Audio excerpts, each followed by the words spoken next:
Thank you for staying with us. We are following updates across the country. There have been reports of low voter turnout in Abuja, Lagos, and Rivers. We have two of our reporters on standby in Lagos to give us updates, and we're being joined by our guest in the studio, David. Yeah, see here, Chuku, as well as Femi. Good afternoon, gentlemen. It's already past 3 o'clock, isn't it? And one would have expected that INEC has begun collation. Well, we have reports that INEC has begun collation in certain areas. But so far, how would you rate the conduct of the election, Femi, from your own perspective? Yes. In terms of what we had 2 weeks ago compared to what we have now, the voters turnout is not that impressive. But in terms of the conduct, it's a bit peaceful. We have not had of any clashes like we had in Okota and some other places in Lagos, talking from Lagos point of view, and some of the areas in which we thought we were flashpoint, like Ogun State, like Imo State, like River State, like Kano State, like Adama. And from what I've tracked in terms of media reportage, I've not seen those flashes of crisis that we have thought would come out of. All in all, it's been peaceful, but it's quiet, and the turnout is a bit low compared to what we had in the last president. You weren't here in the studio. All our questions were targeted at our previous guests. But let's ask you, did you vote? Yes, that's my civic responsibility in absolute sense. It was the first thing I did this morning. I wouldn't do any media appearance without casting my vote. It's my secret duty, is my civic responsibility, and that's why I've argued that there's a need for us to do absentee balloting. If you look at the number of people that are disenfranchised as a result of their essential duty, medical doctors, nurses, journalists, media people, soldiers, police, immigration, the ambulance service, fire services, and that's the need. These are the issues we need to take to the ninth Legislative Assembly, because we need to have absentee ballot. Now, we complain about military intervention, we complain about the police involvement in our electoral process.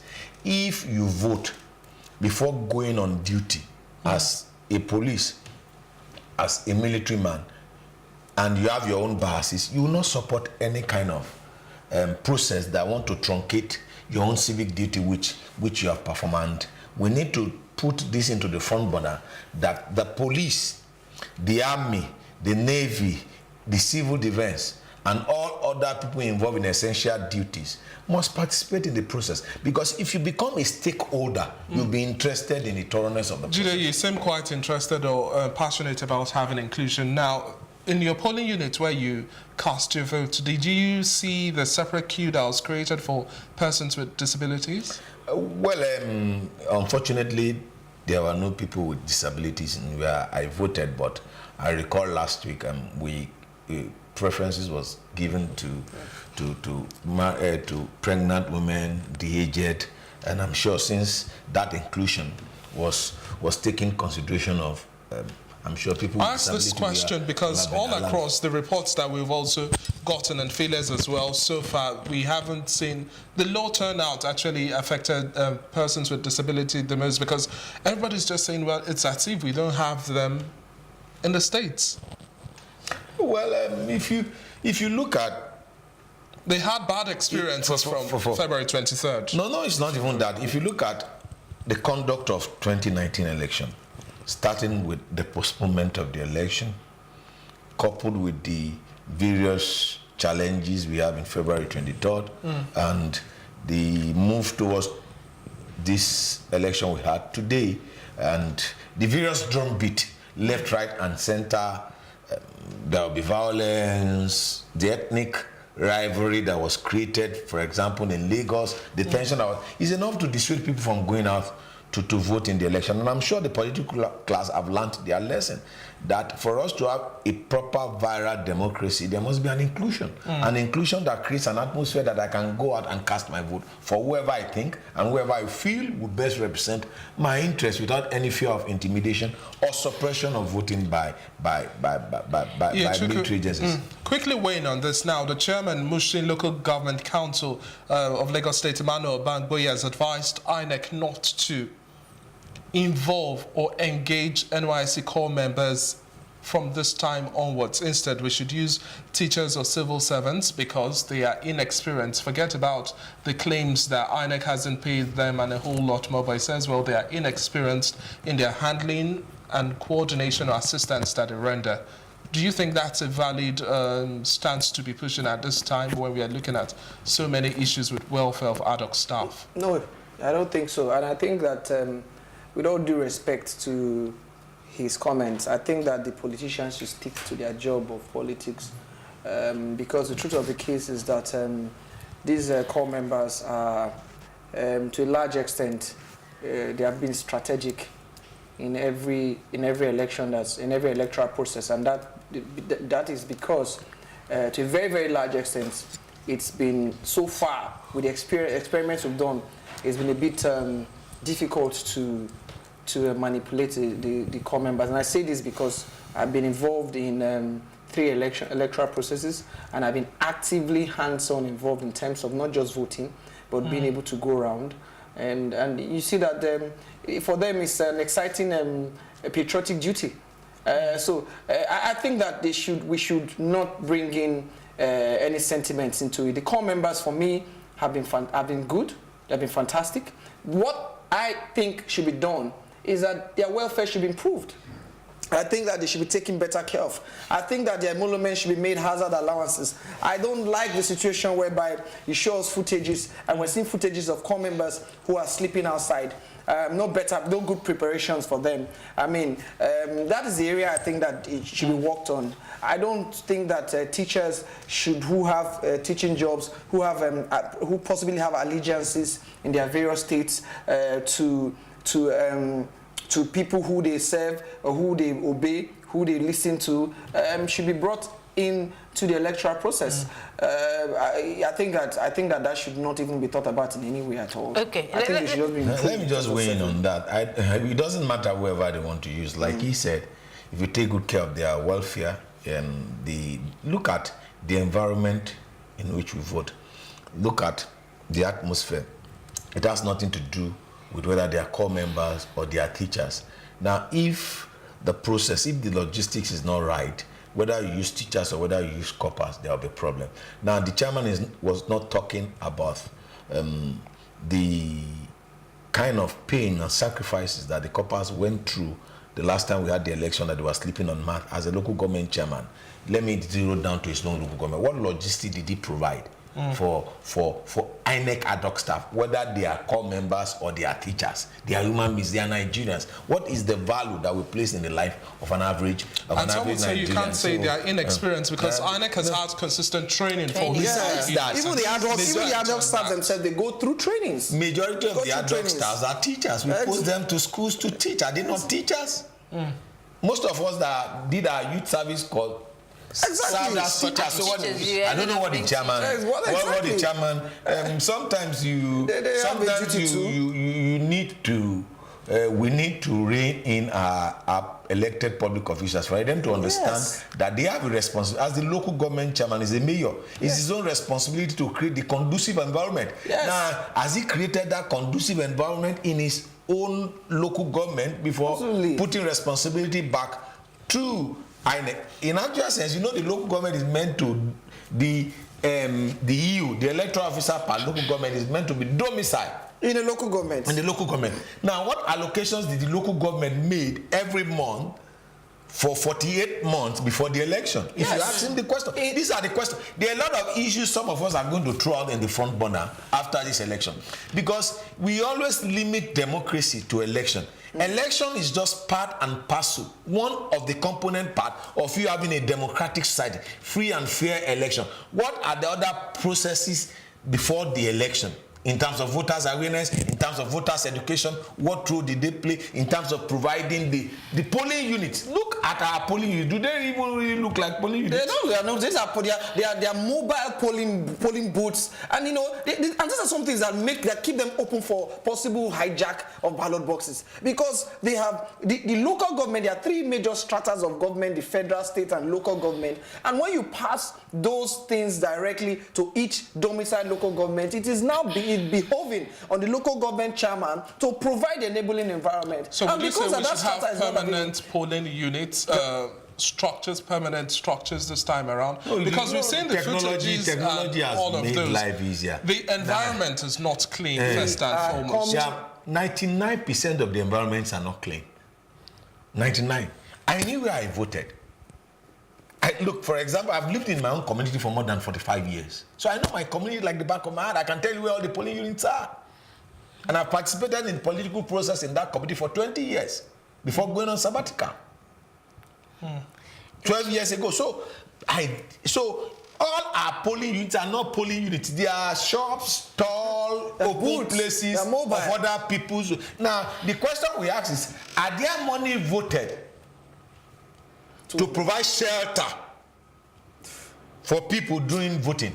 Now, if you look at the humongous amount that INEC votes every electoral year, you'll be shocked. Some of us have advocated that probably the money that INEC wants to use, we should use it and share it for all Nigerians. And then we allow our kings and all right, chiefs gentlemen, we have our desire, correspondent Fatai in Maiduguri. He's standing by to speak with us as to what the elections did look like in Maiduguri. Hello, Fatai, can you hear us?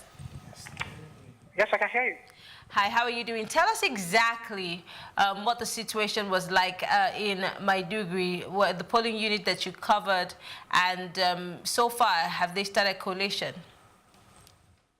Yeah, today in Maiduguri, the turnout of the voters here in Maiduguri today is very, very low compared to that of presidential election. So some of the polling units that we visited, it was around 8:30 to 9 before people started coming out to go to their various polling units. I think there is a very low turnout. People were not fully mobilized. So that is why. Okay, now has collation also started, collation of results across the different polling units? Yeah, I think some of the polling units just start collecting the results now, especially at the government house right now. Are you aware if INEC has also made any pronouncement towards extension for areas where the materials did not get to the units on time? Hello, say it again? Are you aware if INEC has made any pronouncement towards extension of the election process for those areas that didn't receive their materials on time? No. Okay. No. All right, Fatai, can you tell us if it was relatively very peaceful in Maiduguri? Although we know that voter turnout for some of the places that we've had to record or talk to reporters from, there's also been a record of low turnout. But what is this? What's the atmosphere like? Is it calm? Is it tense? Were there any reports of violence or ballot box snatching? No, so far there was nothing like that. The election is being conducted peacefully. There's nothing like snatching of the ballot paper or violence so far. Okay. Now, Fatai, quickly, did you, from your interaction with the voters there, were there any complaints of the smart card readers not working properly? No. Okay. So there were no complaints whatsoever? No, there's no complaint so far. There's no complaint. All right. So thank you very much, Fatai. We would get back to you as the day goes, if there be anything that you can fill us up on, or fill us in with, rather. Yeah. Thank you very much. Thank you, Fatai. So it seems that, again, I'm now sounding like a broken record. There has been low voter turnouts literally every single place that we've called. Now, this also will affect the results, whether we like it or not. Absolutely. Presidential election, we saw the threshold pegged at 35.3% thereabout, and this time around with the lower turnout, what do you expect, Jide? Well, until The percentage, having a rough estimate. I was on set during the presidential election, and I said that the real election takes place after the voting. The real election takes place. Expatiate. Now, it is when the results are being collated, when the votes from the polling units are taken to the ward collation center and are taken to the local government collation center, and then what Fela calls magic can here happen. Until we see the result, cannot talk about as a turnout. But from field experience, you will see, and then you know what Stalin said. He said the people that decide election are actually not those that vote. They're actually those that count the votes that determines the election. So, judging by what we see, if you look at it from what we saw in terms of voters turnout, I'm not sure we'll reach 25% threshold. Wow. And now because we have 35 point something. Yes. If we, based on my observation, because after I cast my vote, I went round. I drove all the way from Iju in Ifakojai local government to VI to come on set. Wow. So I observed along. Now, in the collation of all of these results at the different ward levels, etc., now, what do you also expect of the party agents this time around? Not in areas where they have to question the results presented, they do so readily. They're not waiting until the final results are declared and then everybody start crying foul and pointing fingers. What do you expect will be done differently this time around? I expect them to one time protest very vehemently, because once those results are imputed into the menial spreadsheet, I think it's a fait accompli, because you know, I mean, taking first and foremost, when the counts have been made at the various polling booths, that is actually where the protest really starts from, and that's one reason why the INEC has said that any results that was announced with any results announced by the returning officer under duress or something may not be allowed. So from that point where the results are being counted, that is where the agents normally should take action, because they are also expected to sign the final results sheet. Exactly. So if you are unsatisfied about the figure that's been imputed there, not only will you not sign, you immediately put in that protest at that point. Immediately put in that protest at that point. Now, the point is, even if they go ahead to decide to collate it at that point, and in the situation whereby there is a dispute that goes to court, it becomes evidence for... Talking about evidences now, Jide also weighing on this situation. If you recall, during the collation and presentation of results for the presidential election February 23rd, which was announced later on Wednesday, the PDP representative, Chidoka Osita, raised an issue and said that for us to believe in this electoral process for 2019, INEC has to do the needful, that is revealing the details of the card readers and the information captured there. They will tally it and marry the information with those of the total votes cast. What do you think INEC should be doing right for this governorship election? Some public officials, they play God. Sometimes they think they are doing us a favor, not knowing that it's our right to know. Now, if you're elected as a public official, you're a public servant.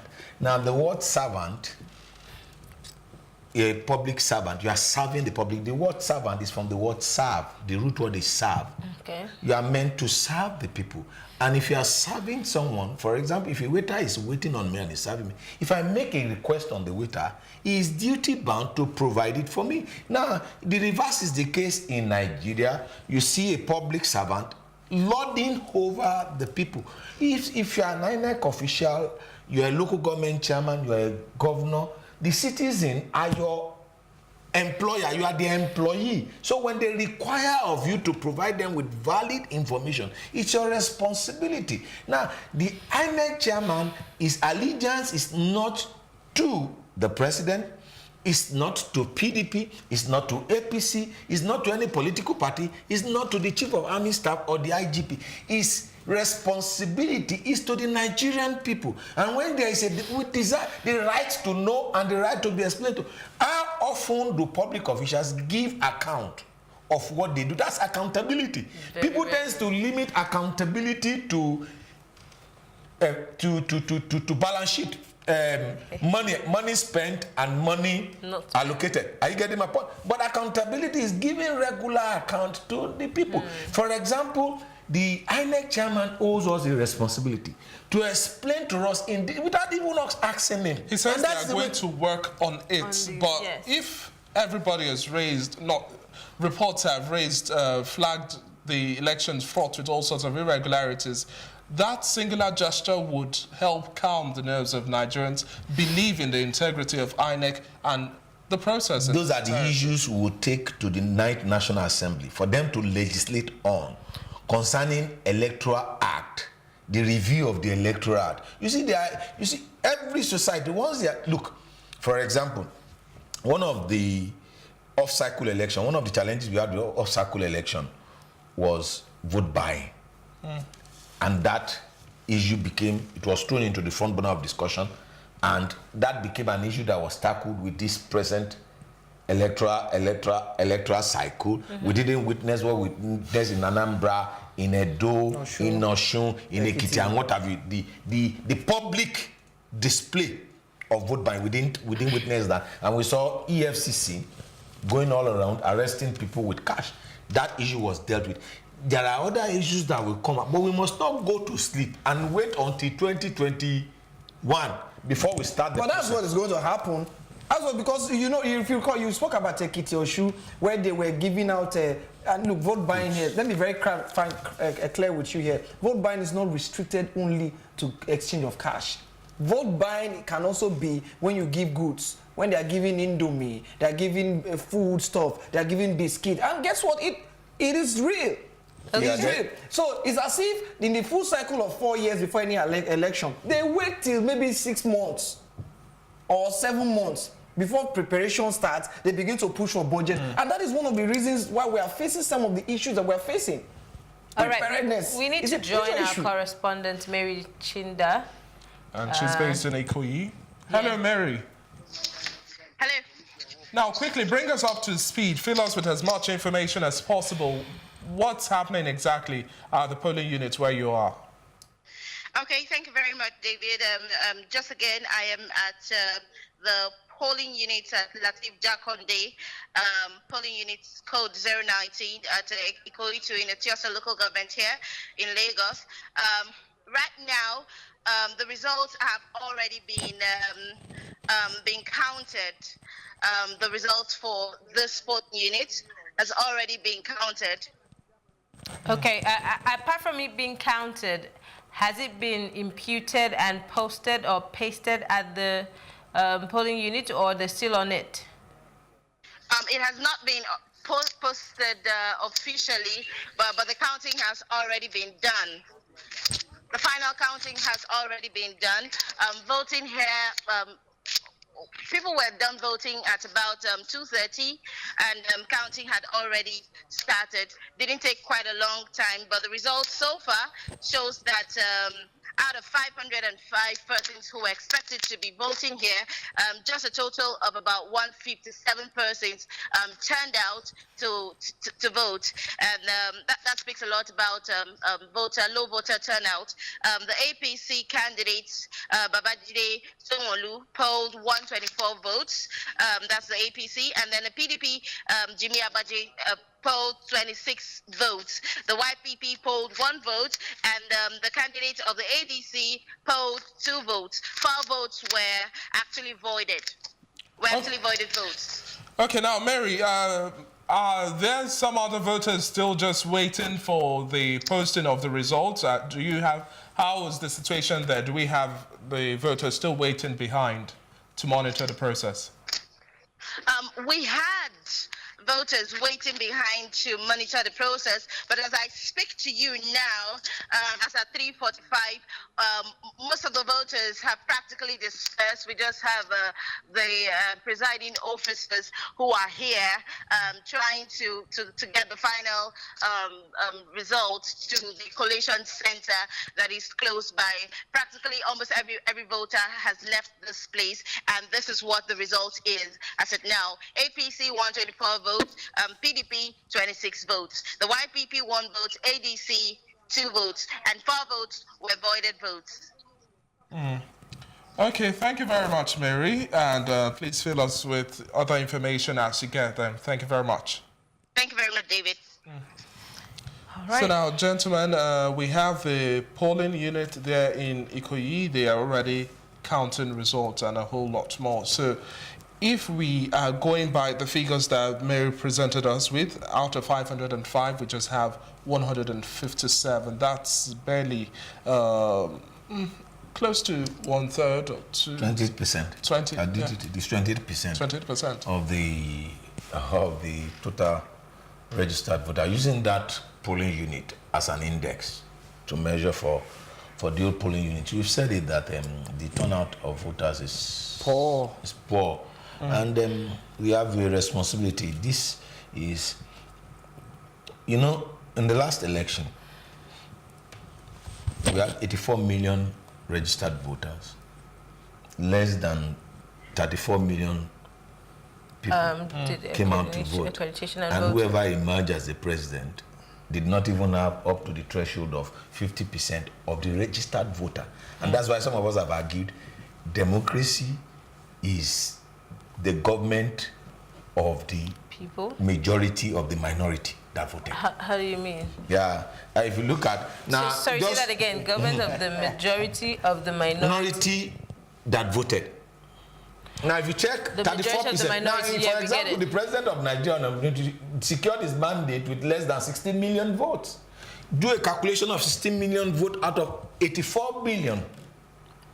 And that's why some of us have argued that we should have proportional representation. That means that a lot of Nigerians did not vote for the president. That's the implication. Statistically, I'm talking now, from an academic point of view. We deserve the explanation that the democracy you have is what you deserve, Ihechukwu? I think that it is what the democracy we have is what it has been channeled to be, so to say, because it's getting to a point where a lot of people have been saying this, and I've also joined in that field, where we need to open up more channels to allow people to vote, virtual voting. I think we're more than mature for that. These are the things that actually define our democracy. They define our growth as a people. We've spoken about having combined biometric cards, where be that we don't need to have several cards for different functions, all right, and how it helps a lot of things. Also, we need to also speak about virtual voting. And we need to come to the point where you don't have to physically come to a booth if you're an essential services for you to vote. You should be able to cast your vote online. We need to be able to build that kind of level of technology, that kind of level of input. We need to be able to build that kind of confidence to a certain point. And I think it's very, very important for us to look at that area. I don't know if because it also helps. It also helps in terms of security. Hold on. People, okay, for instance, how do you? We're not even able to secure the ones we have. How much more? I mean, if we're not certain, we don't trust that these results are not being manipulated or tampered with. How are we certain that data can also do internet banking? Manipulated? Do you do internet banking and it goes through? But it has its fair problems. Do you do internet banking and it goes through? Have you never paid money do you do to internet banking and it goes through? More than 85, 90, 95% of the time it goes through. And when it doesn't go through in terms of bounce transactions, it always reverts, does it not? So there's a back end to everything. Any society that has no respect for data is not ready for growth. Absolutely. Now, I'm of the Christian faith, I'm not a religious by God. Numbers is so important to God that he named a particular book, the book of Numbers.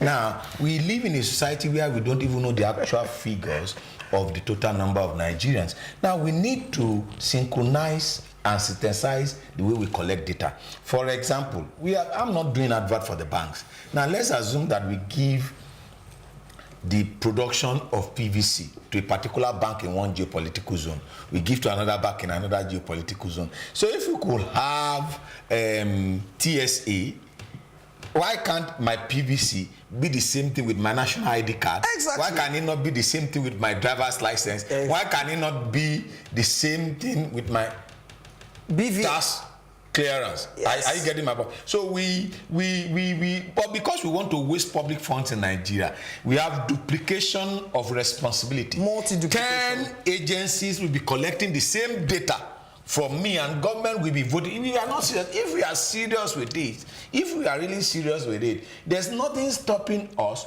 from using technology to enhance the way we vote. I tell you this, even our Asian parents, they have technology. You know what you call Skype? Skype is, if you watch Nollywood, you see people who put water inside bowl and then they will be talking to pictures. That's what to vote translating. That's Skyping. we have all this technology, but we have not evolved. We still remain traditional in our thinking, but in our lifestyle. Yeah. People will drive nice car. They will drive 2018 cars. They will drive 2019 cars. Yeah. They will use sophisticated things for their life. Yeah. But when it comes to governance, we'll be using archaic technology. We appreciate the tubes. We appreciate the development of European countries. But you don't think that it's getting the time for us to begin to practice some of these things? Let me tell you that these are some of the precursors. These are some of the restricting factors to these complaints we have about voter apathy. If you can vote in your living room, if you can vote through a patch in your living room by clicking a button, using this technology we're talking about, through a portal, you don't need to go out there and stand and queue up to vote. It will increase the number. People who have refused to come out to vote would have voted. Thank you very much for your time, gentlemen. We've been speaking with Ihechukwu Ibeji. Thank you very much for all of your contribution, and Jide Johnson as well. Thank you very much. And apologies for calling you Femi Ibisha. Jide he cracked me up with the Skype thing. He calls Ifa the new Google. Ifa is Google, right? What do you call it? You call it Oracle. What do you call Ifa? It's just that we have not used African technology to develop our society. We need to take a short break when we come back. The actor. Yeah. What is Tor? Tor is Ogun. We need to go. We will be right back after this break. Stay with us.